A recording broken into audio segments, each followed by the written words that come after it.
वासुदेवाय। ओम नमो भगवते वासुदेवाय। ओम नमो भगवते वासुदेवाय। ओम नमो भगवते वासुदेवाय। ओम नमो भगवते वासुदेवाय। ओम नमो भगवते वासुदेवाय। ओम नमो भगवते वासुदेवाय। ओम नमो भगवते वासुदेवाय। ओम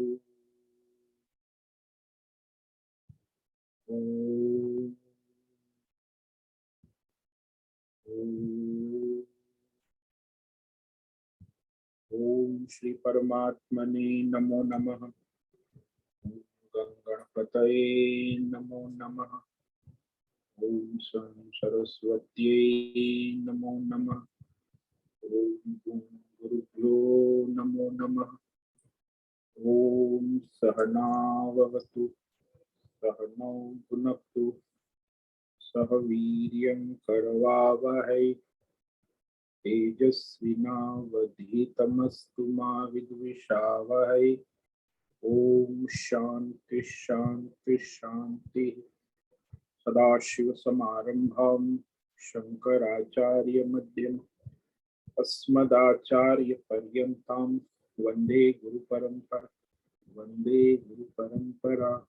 ओम पार्थाय प्रतिबोधितां भगवतां नारायणेन स्वयं व्यासेन ग्रथितां पुराणं मध्ये महाभारत अद्वैतामृतवर्षिणीं भगवतीम् अष्टादशाध्यायिनीं सन्दधामि भगवद्गीते भवद्वेष।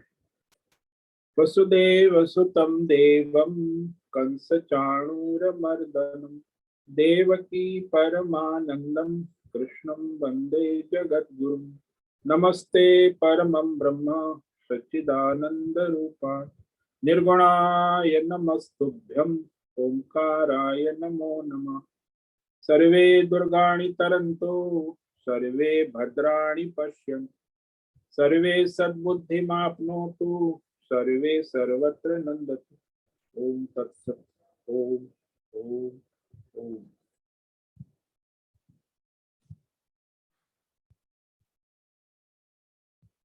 आप सभी ऑनलाइन नेटवर्क पर उपस्थित भगवद गीता श्रवण साधकों को आज प्रातः का अभिवादन अभिनंदन अभिवंदन।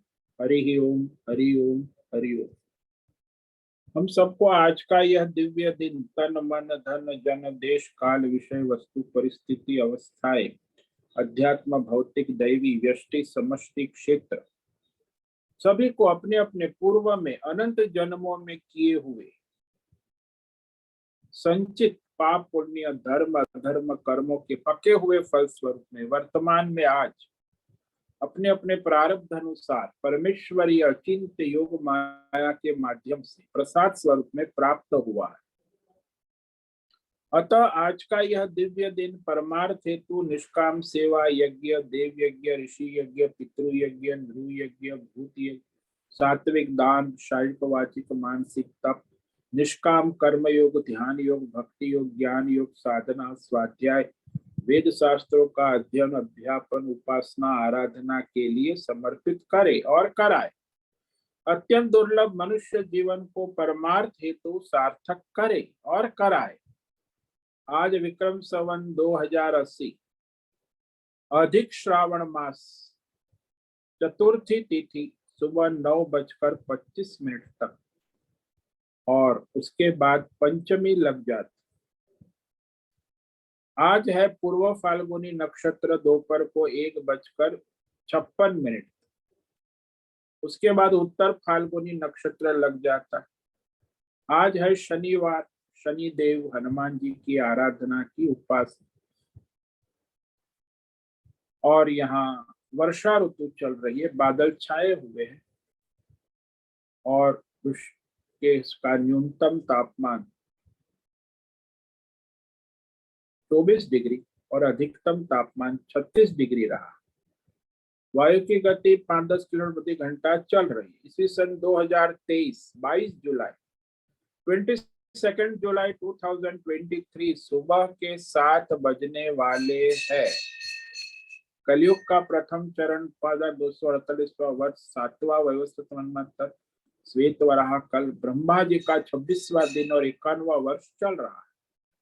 तो ऐसे अनंत कोटि ब्रह्मा और ब्रह्मांडीय परमेश्वरी अचिंत्य योग माया में हमारा यह एक ब्रह्मांड, इस ब्रह्मांड में ये पृथ्वी लोक में समुद्र के ऊपर जम्बू द्वीप, और जम्बू द्वीप में विश्व का एकमात्र वैदिक राष्ट्र भारत, उत्तर हिमालय प्रांत में उत्तराखंड राज्य में टिहरी जिले में हिमालयन शिवालिक पर्वतमाला के अंतर्गत मणिकूट पर्वत के ऊपर नीलकंठ महादेव के सामने ऋषिकेश नगरी में मुनि की रेती प्रांत में शीशम जाड़ी में अवधूत बाड़ा आश्रम में सी ब्लॉक के पहले माले से 5 नंबर कमरे से गंगा किनारे से हम स्वामी उत्तमानंद सरस्वती भगवत गीता के आचार्य शिष्य स्वामी चिन्मयानंद सरस्वती महाराज, कैवल्याद्वैत वेद व्यास भगवत पाद शंकराचार्य के श्रृंगेरी संन्यास परंपरा से शिक्षित दीक्षित, सनातन वैदिक भारतीय हिंदू धर्म अनुसार संपूर्ण भगवद गीता ज्ञान यज्ञ ऑनलाइन चैतन्यमय जीवंत लाइव प्रसारण के अंतर्गत व्याख्यान माला अध्याय 2 सांख्य योग के श्लोक नंबर 13 पर व्याख्यान करेंगे।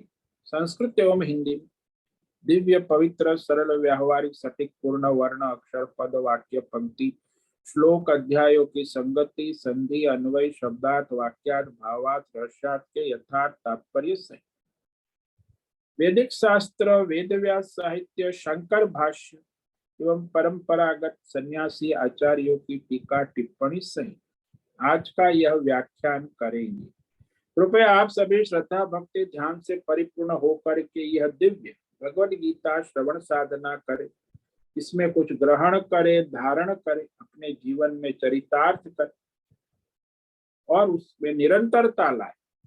अपनी अपनी आध्यात्मिक भौतिक दैवी अशांति द्वंद्व मोह विक्षेप अधार्मिक अशास्त्रीय भ्रम भ्रांतियों से रहित होकर के शरीर इंद्रिय प्राण मन वचन कर्म से एक रूप एकाग्र होकर के शुद्ध सात्विक सूक्ष्म भगवत विवेक बुद्धि करे, वेद शास्त्र आचार्य परंपरा अनुसार विवेक करना सीखे और अपना पुनः पुनः इस व्याख्यान का श्रवण करे, मनन करे, चिंतन करे, लेखन करे, चर्चा विचारणा करे, प्रचार प्रसार करे, लिंक भेजे, ग्रुप में शेयर करे, अपना और सबका परम कल्याण करे और कराए।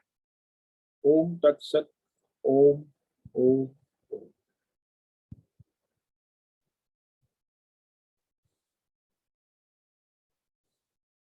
तो कल हमने श्रीमद् भगवद गीता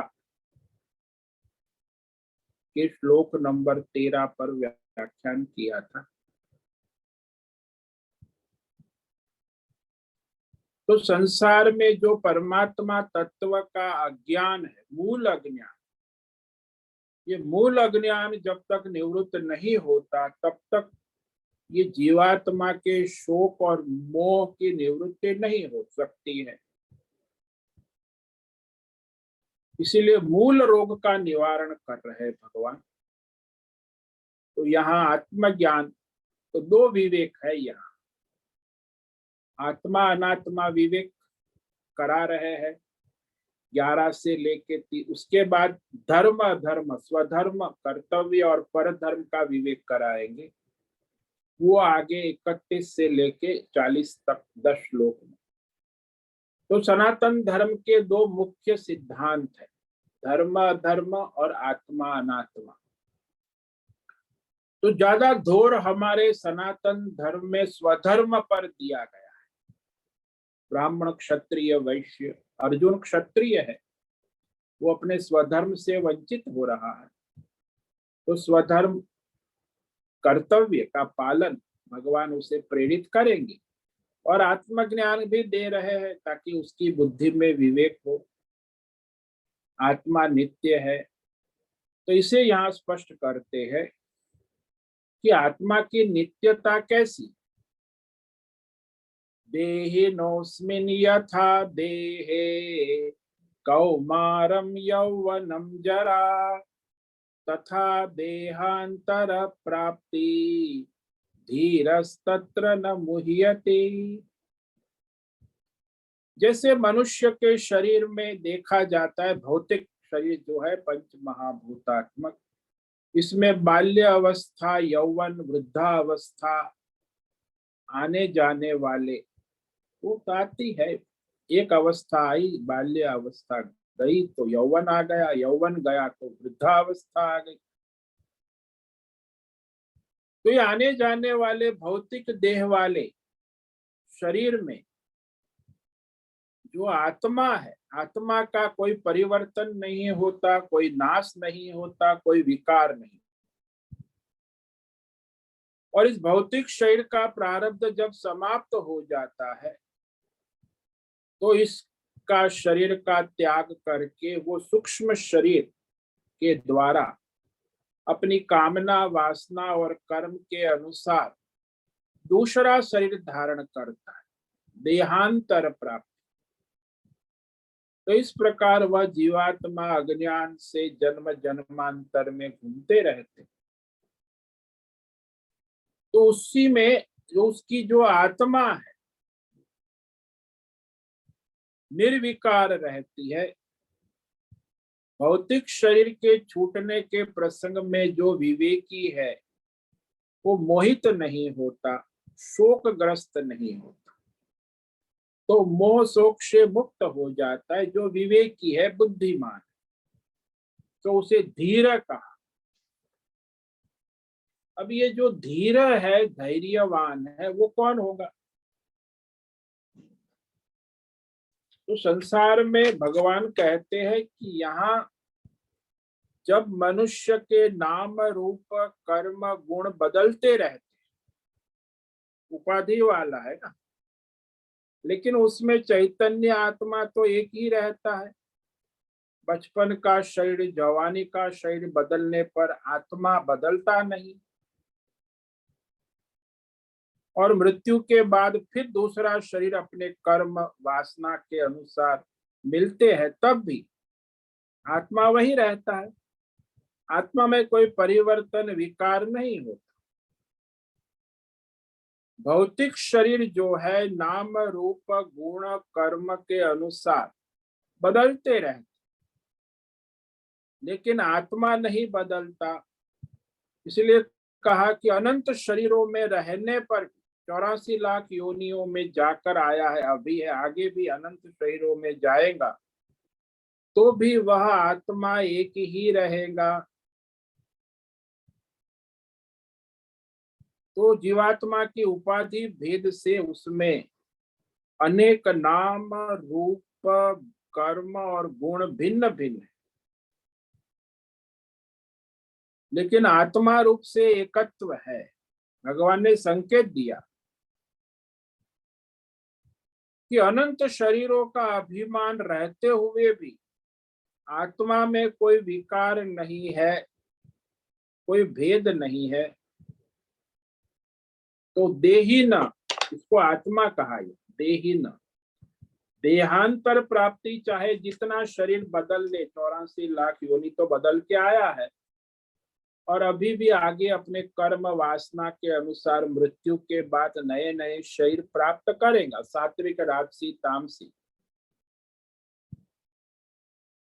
तो अनंत शरीरों में उपस्थित जो अपना आत्मा है, वह परिवर्तित नहीं होता। देहांतर को प्राप्ति होने पर भी वह मैं अब भी ऐसा हो कि यह सारा बदलता रहता है, लेकिन मैं हूं ये नित्य रहता है। इसीलिए इसका विवेक करने के लिए मनुष्य को धैर्य होना, धीरज तत्र न मुह्यते, क्योंकि ये विवेक किसकी बुद्धि में रहेगा कि ये शरीर बदलता है, सूक्ष्म शरीर दूसरा शरीर धारण करता है, पुनर्जन्म में फिर भी आत्मा नहीं बदलती। इस विषय में जो धीर पुरुष है, यानी जो विवेकी है, धैर्य वाला है, और संसार में धैर्य किसको होता है कि जो बुद्धिमान है, विवेकी है, शास्त्र परंपरा को समर्पित है, अपनी अनुमान और अपने तर्क वितर्क में नहीं पड़ा है, वो धैर्य रख सकता है। जो धैर्य वाला होता है वो अपने कर्म को करता जाता है, उसे फल की चिंता नहीं होती। जो फल का चिंतन करता है, फल की चिंता करता है, वो कभी धैर्यवान नहीं हो सकता। इसलिए जो निष्काम कर्म योग करता है उसमें धैर्य होता है।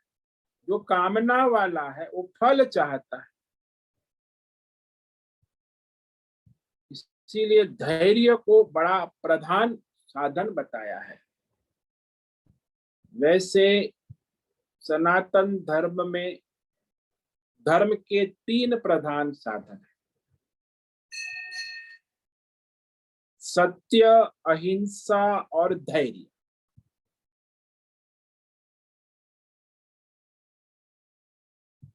तो शास्त्रों में कहा कि सत्य जो है वो बहुत बड़ा महाप्रधान धर्म है।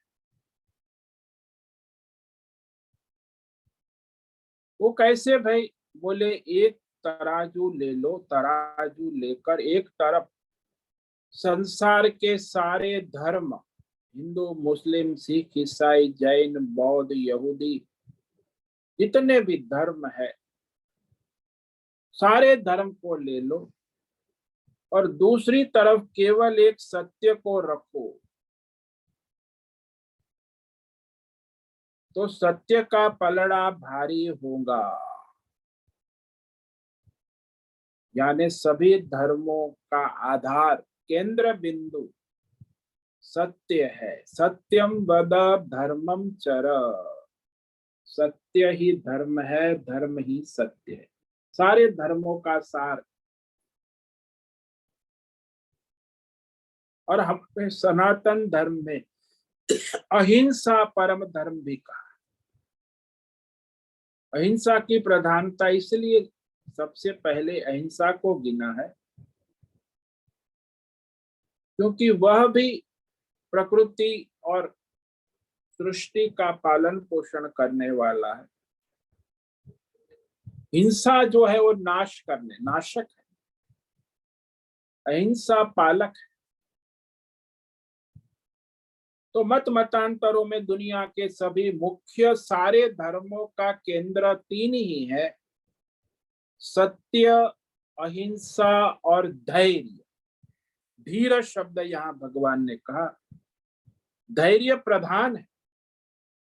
इसका मतलब ये नहीं कि दूसरे सत्य, अहिंसा, दया, करुणा, प्रेम, स्नेह ये सब वो भी है, लेकिन एक की प्रधानता सूचित होती है। आचार्य जो है, अलग अलग आचार्य अलग अलग धर्म प्राधान्य, जैसे पतंजलि ऋषि है, उन्होंने अहिंसा को प्राधान्य दिया।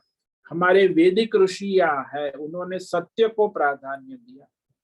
हमारे कई ऋषि मुनि वेद शास्त्र में स्मृति वाले, मनुस्मृति वाले आचार्य है, वे धैर्य को प्राधान्य देते हैं।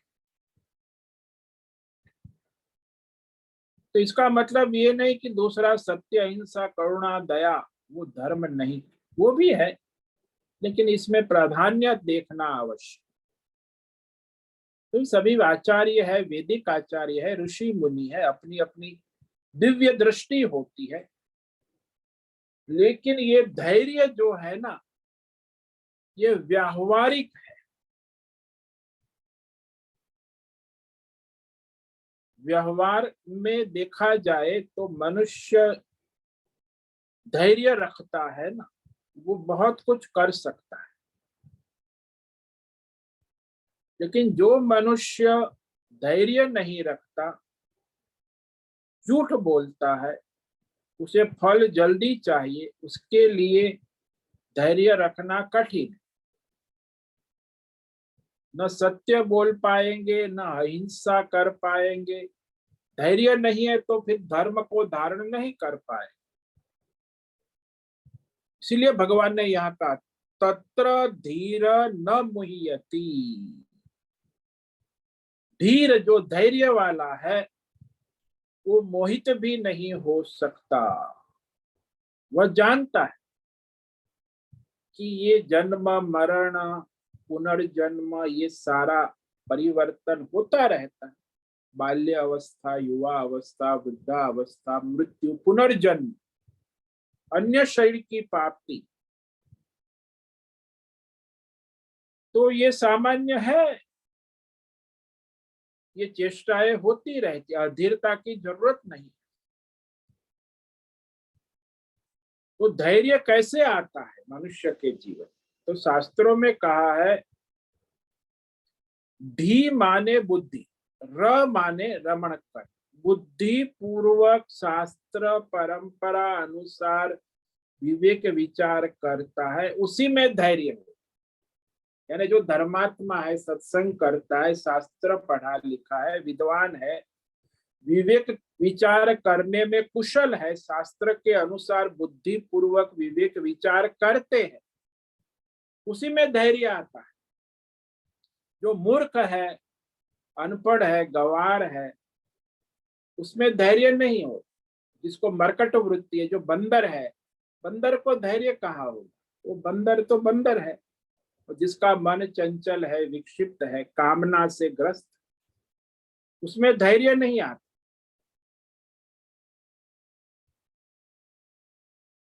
तो हमारे यहाँ देखो कि पहले लोग सरकार के काम के लिए जाते थे तो सरकारी कर्मचारी उनके पास से घूस मांगते थे कि भाई काम करेंगे, 50 रुपया दिया तो काम नहीं होगा, 100 रुपया दिए तो तुरंत हो जाएगा, और 500 रुपया दिया तो तत्काल सारी फाइल अलग हो जाएगी, आपको पहला काम हो।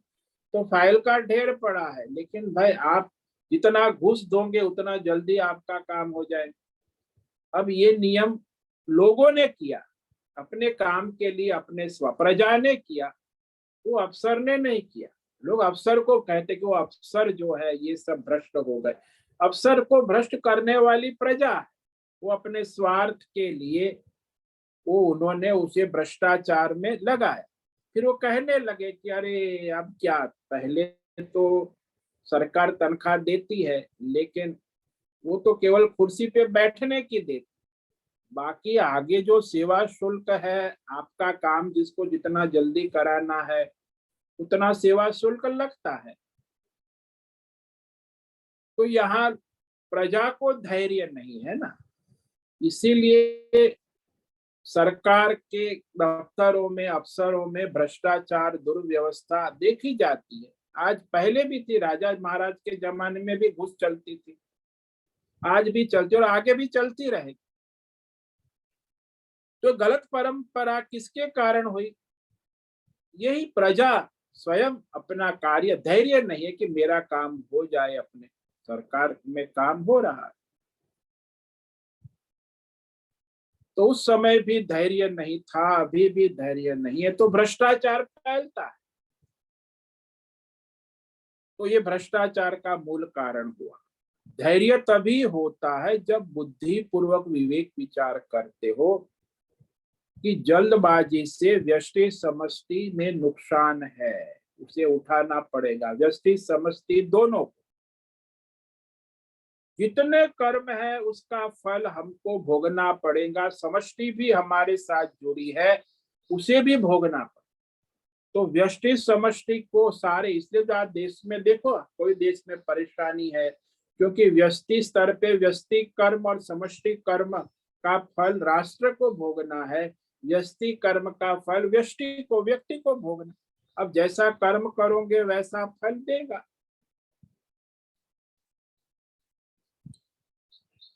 इसीलिए धैर्य जो है वहां विवेक पूर्वक बुद्धि से विचार करने पर वो होता है। आजकल ये हमारे जो भारत के संविधान निर्माता लोगों ने हमारे राष्ट्र को धर्मनिरपेक्ष राष्ट्र माना, तो ये भी एक चुस्की है। वो धर्मनिरपेक्ष मतलब धर्म को प्राधान्य न देना, तो किसको प्राधान्य दे? भोग को प्राधान्य, अर्थ को प्राधान्य देना, यानी अर्थ भोग प्रधान राष्ट्र हो गया, धर्म प्रधान नहीं हुआ। तो यहाँ सीमा आ गई कि भाई अभी कर लो जो भी करना है, वो लोन ले लो, कर्जा ले लो, भोग कर लो। आगे किसने देखा है? ये बोलते आगे किसने देखा? आजकल सब लोन ले लेते, फिर आगे किसने देखा? भोग कर लो। और मरने के बाद तो वो स्वीकार भी नहीं करेंगे। धर्म होगा तो मरने के बाद भी मेरा इस कर्म फल का हिसाब देना है। अब इनको हिसाब देना ही नहीं है, भोग ही करना है। तो ये धर्मनिरपेक्ष का प्रभाव है कि लोग जो है अर्थ और काम प्रधान हो गए, धर्म गौण हो गए। तो आज के युग में ये परिस्थिति लोग समस्याग्रस्त है। इसका एक मूल कारण ये भी है कि धर्म करने के लिए धैर्य नहीं, क्योंकि अर्थ चाहिए, भोग चाहिए, चाहे सरकार हो चाहे प्रजा हो, तो अधर्म की प्रवृत्ति बढ़ती है। इसीलिए इस अविवेक मोह का कारण ये जो धैर्य का न होना, तो उसके कारण अर्जुन यहाँ मोहित है। अर्जुन युद्ध के मैदान में भीष्म और द्रोण के द्वारा मोहित है।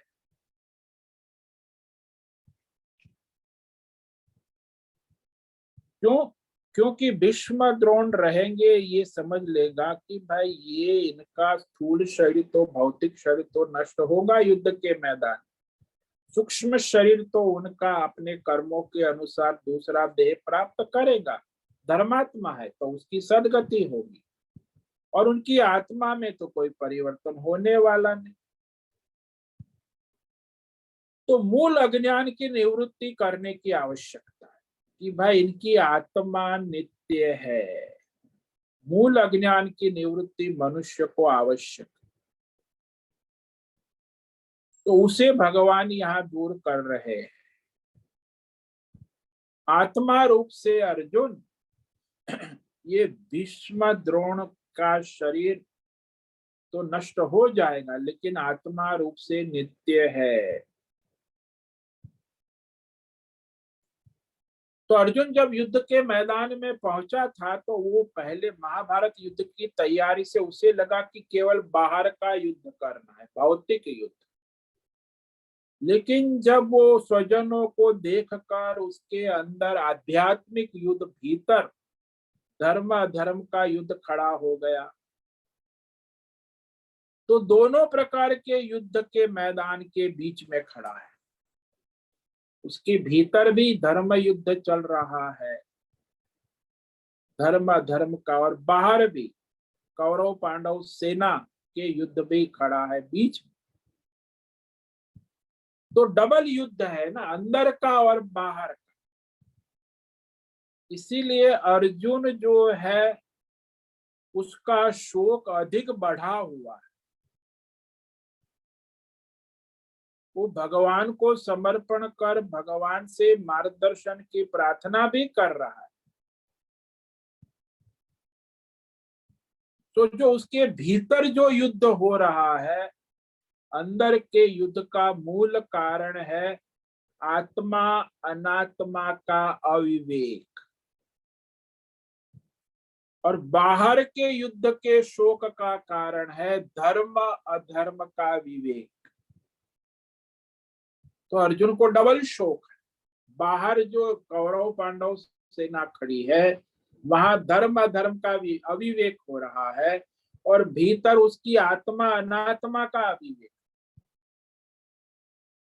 ये दोनों को हटाने के लिए भगवान यहाँ तत्पर हुए। इसीलिए ये 11 से लेके 20 तक अर्जुन के भीतर का शोक पहले निवारण करने जा रहे हैं कि आत्मा अनात्मा का विवेक करा। उसके बाद 31 से लेके 40 तक धर्म अधर्म का, स्वधर्म का, क्षत्रिय धर्म का विवेक कराएंगे, वो बाहर का विवेक। तो ये हटाने के लिए भगवान यहाँ तत्पर हुए हैं कि ये शोक का विषय नहीं है, उसके विषय में शोक करते। तो शोक का विषय क्या हो गया? ये जो बाहर है संसार, धर्म अधर्म का अविवेक होना, ये भी शोक का विषय है। और आत्मा अनात्मा का अविवेक होना, ये भी शोक का विषय है। वो धर्म अधर्म का विवेक जो है व्यावहारिक है, और आत्मा अनात्मा का विवेक पारमार्थिक है, लेकिन है तो शोक का विषय। वहां मोह है, बाहर, भीतर शोक है।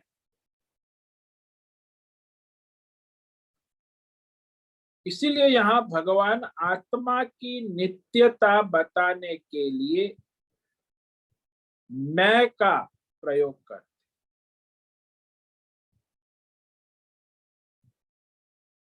मैं हूं वो जो है आत्मा स्वरूप, उसका विवेक करना आवश्यक है। तो आत्मा का विचार करो। आत्मा किसकी प्रतीति का विषय है?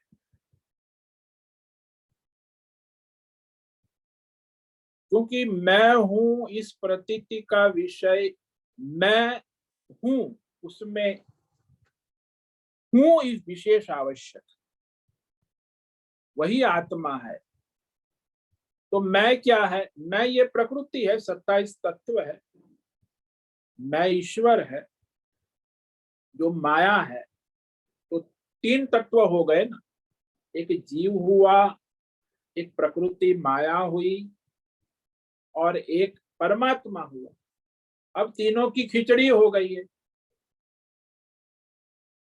मैं, प्रकृति, माया, और फिर देवदत्त, अर्जुन, ये जीव भाव शरीर, और फिर हूं आत्मा।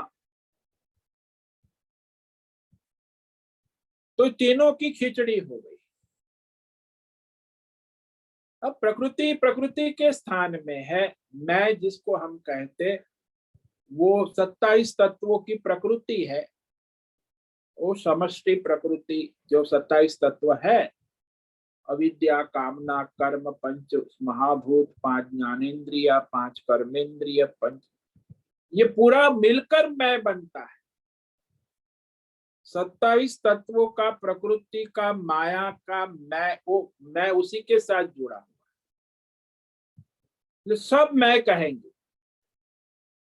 आकाश कहेगा मैं आकाश हूँ, वायु कहेगा मैं वायु हूँ, अग्नि कहेगा मैं अग्नि हूँ, जल कहेगा मैं जल हूँ, पृथ्वी देवी कहेंगी मैं पृथ्वी हूँ।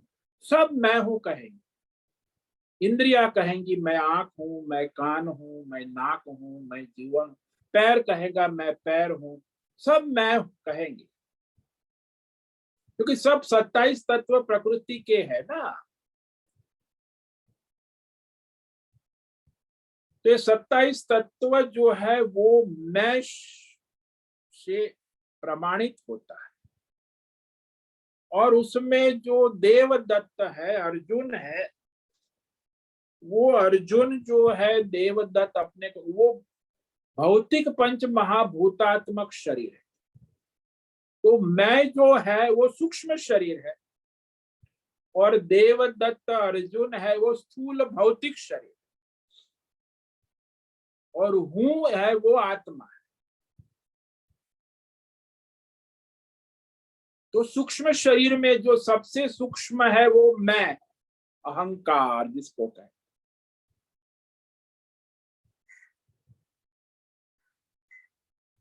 तो स्थूल शरीर, सूक्ष्म शरीर और आत्मा तीनों की खिचड़ी हो गई, मिलावट हो गई। इसीलिए आप कहते हो कि मैं देवदत्त हूं, अर्जुन कहता है मैं अर्जुन हूं, तो उसमें ये विवेक करना आवश्यक है कि जो मेरा वास्तविक स्वरूप क्या है। भाई ये जो अर्जुन है, भौतिक शरीर है, वो बदलता रहेगा। सूक्ष्म शरीर तो जब तक अज्ञान है तब तक रहेगा, 27 तत्वों वाला। और जो हूं आत्मा है वो तो नित्य है, तीनों साथ में रहते हैं।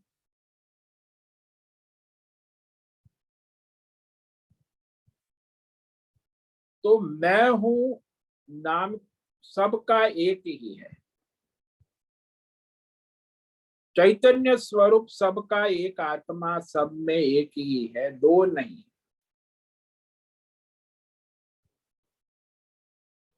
तो भगवान ने बताया कि जो बालकपना, जवानी, बुढ़ापा अवस्थाएं बदल जाती है, तो किसकी अवस्था है? ये भौतिक पंच महाभूतात्मक शरीर की अवस्था, भौतिक शरीर, स्थूल शरीर। और उसमें परिवर्तन होता ही है। और सूक्ष्म शरीर है जो 27 तत्वों का बना हुआ है।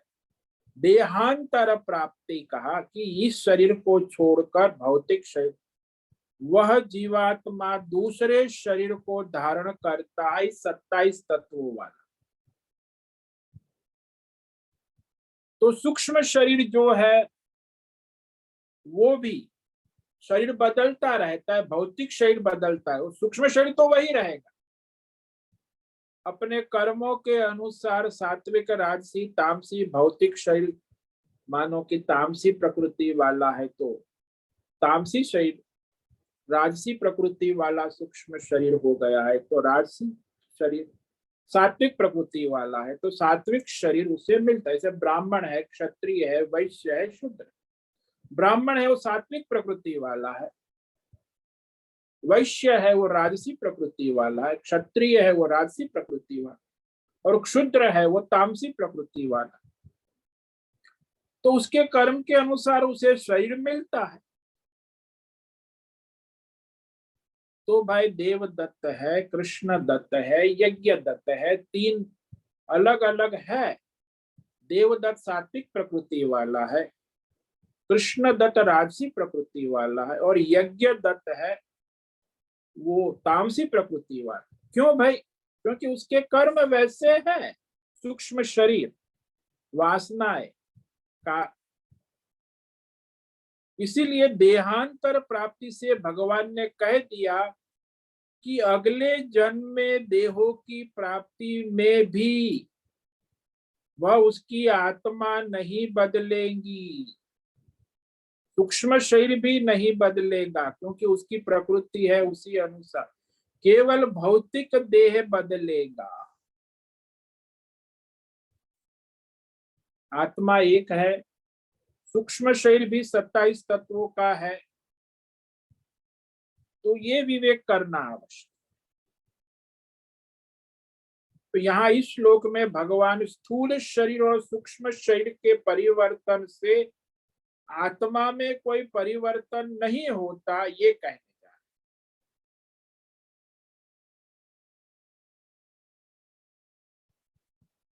भौतिक शरीर और सूक्ष्म शरीर अलग अलग देखकर हम आत्मा को अलग अलग मान लेते हैं, यह मानना भी अविवेक ही है।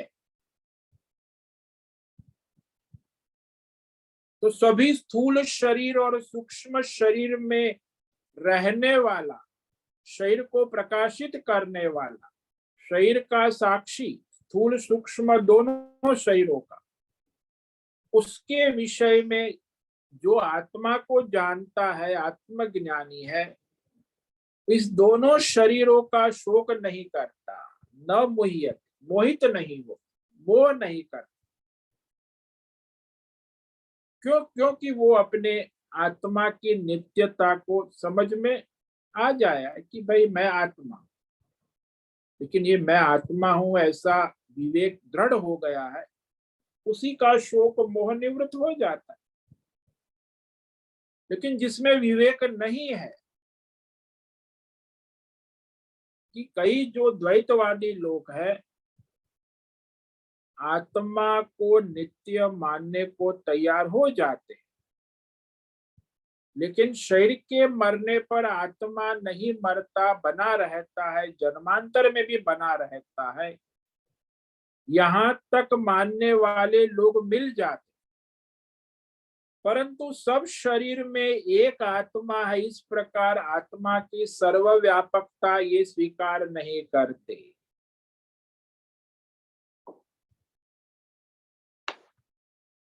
क्योंकि आत्मा तो सब में एक समान ही, जैसे आप देखो जितने भी बाजार में सोने के गहने हैं, सभी गहनों की आत्मा तो सोना ही है। चाहे गहने कितने लाखों करोड़ों, डिजाइन अलग अलग, कीमतें अलग, वजन अलग, आकार अलग, रूप अलग, नाम अलग, गुण अलग, कर्म अलग, गहनों में सब है, लेकिन सुवर्ण तो केवल एक ही है ना।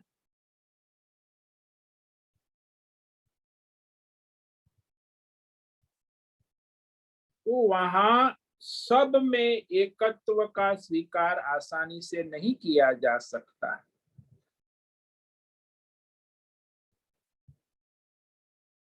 तो अब इन भेदों को भी भगवान हटाने जा रहे हैं। तो ये आगे के श्लोक में कहते हैं कि ये आत्मा को न स्थूल शरीर से कोई संबंध है, न सूक्ष्म शरीर के विकारों से। वो प्रकृति माया के विकार है, आत्मा का विकार नहीं है, और वो अनित्य है। जो शरीर स्थूल सूक्ष्म शरीर के विकार, इसीलिए उसमें शोक करना उचित नहीं है। ये आगे अब श्लोक में कहने जा रहे हैं। मात्रा स्पर्शास्तु कौन्तेय शीतोष्ण सुख दुःखदाः आगमापायिनो नित्याः तान् तितिक्षस्व भारत। तो ये जो स्थूल सूक्ष्म शरीर के विकार है, ठंडी गर्मी, सुख दुख, मान अपमान, इंद्रियों के विषय संयोग से होता है, ये उत्पत्ति विनाशील वाले, आगमापाई और अनित्य है, मायामय है, परिवर्तनशील है। तो भगवान कहते उसे सहन करो, प्रारब्ध के अनुसार आएंगे और जाएंगे। सुख दुख, ठंडी गर्मी, सारे द्वंद्व जो है वो स्थूल सूक्ष्म शरीर के है, अनित्य है। इसलिए अर्जुन ये सारे द्वंद्वों को सहन करो, उससे विचलित ना हो जाए। तो इस श्लोक पर हम कल विचार करेंगे। तो आज जिस श्लोक में विचार किया उसमें भगवान ने स्थूल सूक्ष्म शरीर का विवेक कराकर आत्मा को नित्य कहा। इसीलिए जो आत्मा को जानता है वो ये भौतिक शरीर और सूक्ष्म शरीर के विकारों से मोहित नहीं होते हैं। देहिनोऽस्मिन् यथा देहे कौमारं यौवनं जरा तथा देहांतर प्राप्तिः धीरस्तत्र न मुह्यते। जैसे ये जीवात्मा है स्थूल सूक्ष्म धारण किया हुआ उपाधि वाला, उसके भौतिक शरीर में बाल्य अवस्था, यौवनम, वृद्धावस्था होती है, उसके बाद मृत्यु होती है। आप देखते हो संसार में सर्वत्र मृत्यु, कोई 100 साल के ऊपर नहीं जाता। और फिर मृत्यु के बाद केवल हमारे सनातन धर्म में कहते हैं देहांतर प्राप्ति, वो अपनी कर्म वासना और उसके अनुसार दूसरा शरीर धारण करता है, सात्विक राजसी तामसी अन्य शरीरों की प्राप्ति होती रहती। तो ये प्रकृति का माया का खेल है। और जो आत्मज्ञानी है, धीर है, बुद्धिमान है, जो आत्मा के तत्व को जानता है, वो इस स्थूल सूक्ष्म शरीर के विकारों से मोहित नहीं होता, धोखा नहीं खाता, व्याकुल नहीं होता, परेशान नहीं होता। अरे ये तो स्थूल सूक्ष्म शरीर माया का खेल है, मैं आत्मा हूं, पूर्ण हूं, इसमें कोई परिवर्तन नहीं हो। तो धीर है, आत्मज्ञानी है, वही इस संसार के परिवर्तन विकारों से मोहित नहीं होते हैं। ओम नमो नारायणाय, ओम नमो नारायणाय, ओम नमो नारायणाय, ओम नमो नारायणाय, ओम नमो नारायणाय। कायेन वाचा मनसेन्द्रियैर्वा बुद्ध्यात्मना वा प्रकृतेर्स्वभावात् करोमि यद्यत् सकलं परस्मै नारायणायेति समर्पयामि। ओम सर्वे भवन्तु सुखिनः, सर्वे सन्तु निरामया, सर्वे भद्राणि पश्यन्तु, मा कश्चित् दुःखमाप्नुयात्, अस्तु मा सद्गमय, तमसो मा ज्योतिर्गमय, मृत्योर्मामृतंगमय। ओम पूर्णमद पूर्णमिदं पूर्णात् पूर्णमुदच्यते पूर्णस्य पूर्णमादाय पूर्णमेवावशिष्यते। ओम शांति शांति शांति। शंकरं शंकराचार्यं केशवं बादरायणं सूत्र भाष्य कृतौ वंदे भगवन्तौ पुनः पुनः। ईश्वरो गुरुरात्मेति मूर्ति भेद विभागिनि व्योमवद् व्याप्त देहाय दक्षिणामूर्तये नमो नमः। ओम गुं गुरुभ्यो नमो नमः। ओम तत्सत् ब्रह्मार्पणमस्तु। ओम ओम ओम।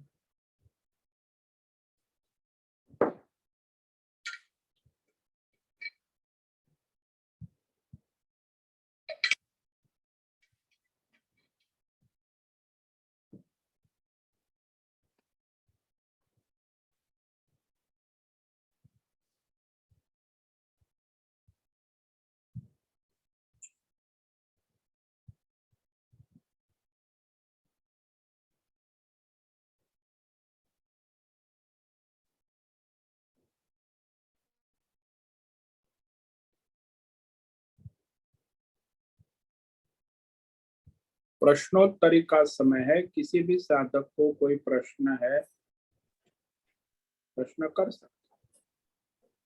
ओम नमो नारायण गुरुदेव। ओम नमो नारायण। बोलो नैना। आपने अभी बताया आप आत्मा में परिवर्तन नहीं होता, आत्मा और आप आत्मा सब अपना षष्ठी इंद्रिय सब लेके जाती है, फिर भी हमें एक आत्मा है वैसे समझना चाहिए, चैतन्य एक है। पर समझ में तो नहीं आता कभी भी कि भी आत्मा सब भी एक ही है। वैसे क्यों सबके कर्म अलग है तो अलग ही दिखेगा। हाँ, तो वो नहीं स्वीकार कर पाते ना जो लोग द्वैतवादी है ना, ये बड़ा पेचीदा मामला है। जैसे द्वैतवादी लोग आत्मा को नित्य तो मानते हैं, तैयार हो जाते, शरीर को मरने पर आत्मा नहीं मरता, बना रहता है, जन्मांतर में बना रहे, यहाँ तक भी मानने वाले लोग मिल जाते। परंतु सब शरीर में एक आत्मा है, इस प्रकार आत्मा की सर्वव्यापकता उन्हें सहन नहीं होती। ये जो बड़े बड़े विद्वान लोग भी नहीं मानते, कपिल है, कणाद है, गौतम है, उनके मतों में मान। द्वैतवादी जो खास कर द्वैतवादी जो है ना, वो लोग नहीं मानते। क्योंकि इसमें ये कारण ये है कि यहाँ क्यों नहीं मानते, इसका मतलब कि आत्मा एक समय सुखी और दूसरे समय दुखी हो रहा है, तो दोनों एक कैसे हो सकते हैं?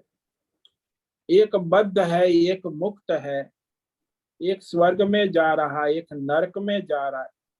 तो इन भेदों के कारण वे कहते हैं कि आत्मा नित्य तो है, परंतु हर एक की आत्मा अलग अलग है। तो इसका विवेक भगवान कराने जा रहे हैं कि अलग अलग नहीं है।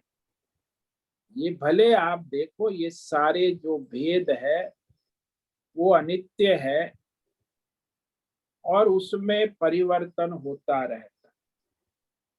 जैसे आपको मैंने दृष्टांत दिया कि जो सुवर्ण है, चाहे किसी भी गहने का नाम रूप कर्म कर ले, तो इतने भिन्नता के बीच में भी सभी अंगूठी, नेकलेस, बैंगल, चेन, चूड़ामणि, बाजूबंद, पायजेब सभी जो है सोने के सुवर्ण ही है। उपाधियां अलग अलग है, नाम रूप गुण कर्म सबके। अंगूठी अंगूठी है, नेकलेस नेकलेस है, बैंगल्स बैंगल्स है। नाम रूप भी अलग है, कर्म भी अलग है, गुण भी अलग है, प्रकृति भी अलग है, लेकिन सब में केवल सब एक ही सोना है। तो ये एकत्व का विवेक करना आवश्यक।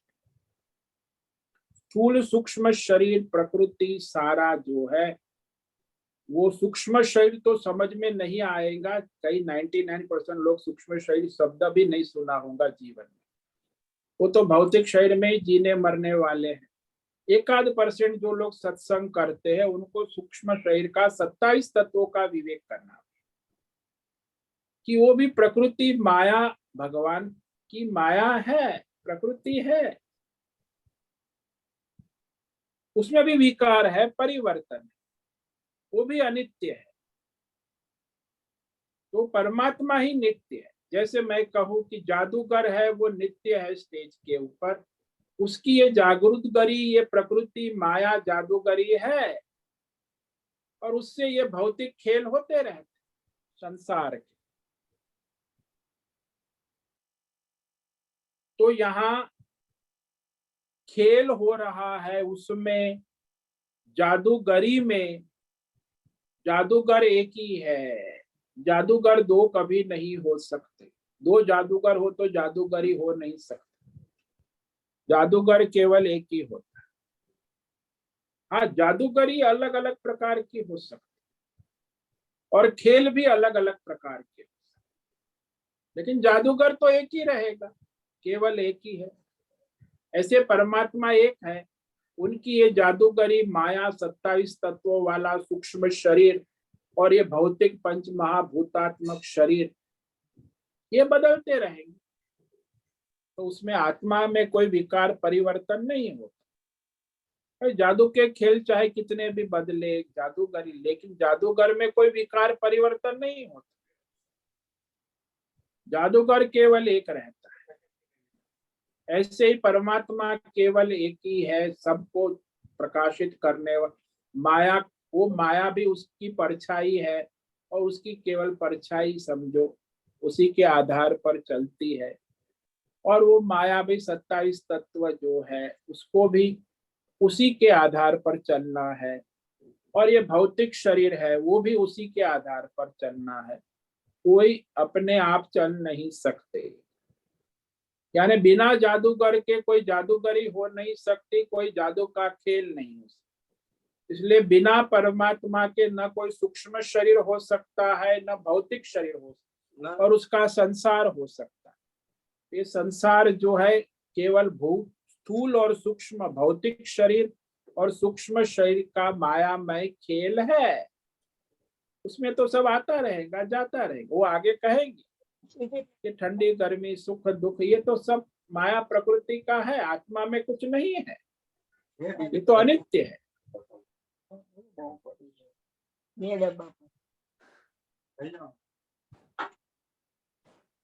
समझ में आया?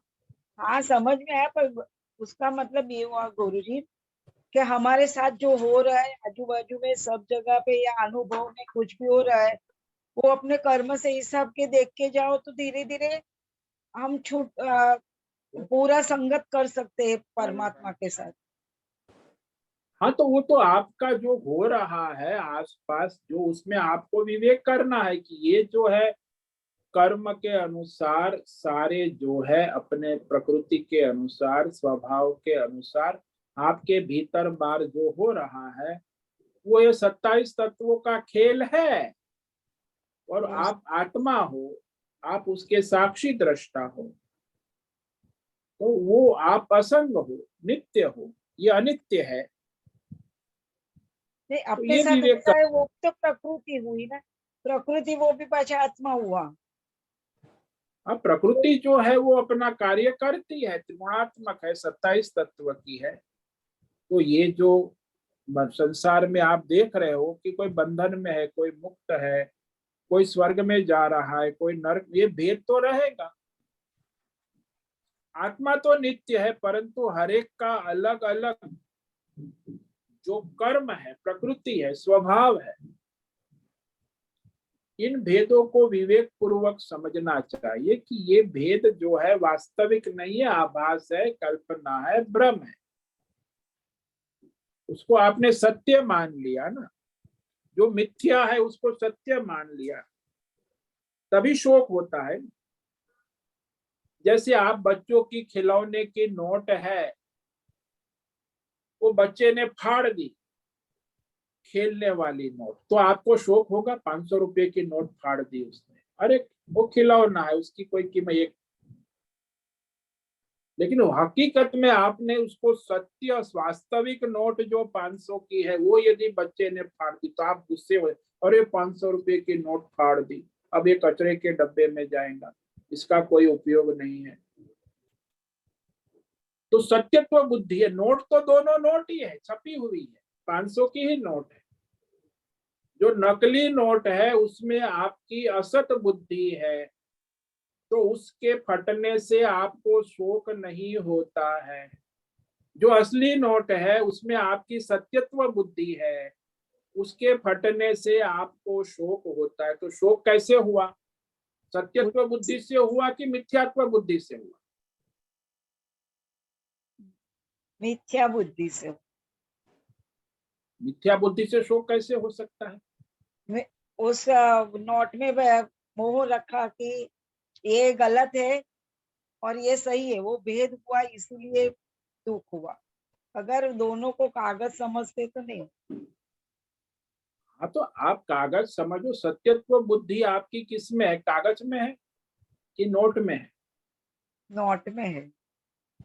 नोट में है तो फिर आपको सत्य मिथ्या का विवेक करने की आवश्यकता ही नहीं, कागज है बस। तो परमात्मा है ऐसा आप समझो, तो फिर ये स्थूल सूक्ष्म शरीर प्रकृति माया का भेद करने की आवश्यकता नहीं। हाँ। परमात्मा तो नित्य है ना।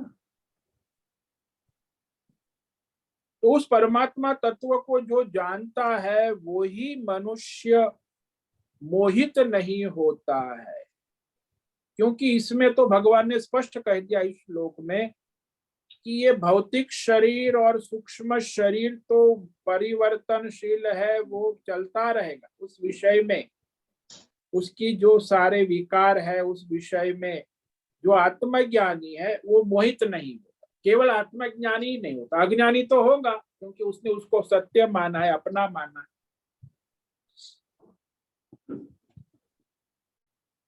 तो अनित्य को नित्य मान लिया है, इसीलिए उसे शोक होना ही है।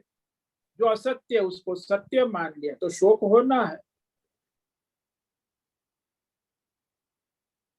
ये विवेक करना आवश्यक। नमो समझ में नमः। आया? बहुत अभी इस संसार में है तो बहुत ये समझने में तकलीफ तो होती ही है।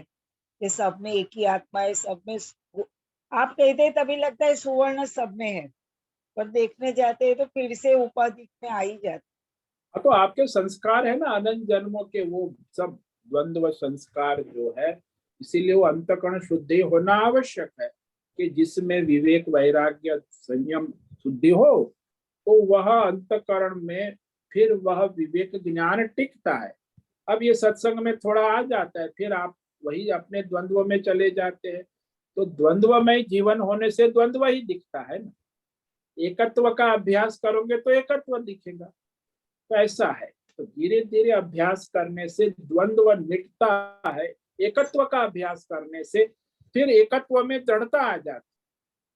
द्वंद्व जब तक है तब तक तो संसार है।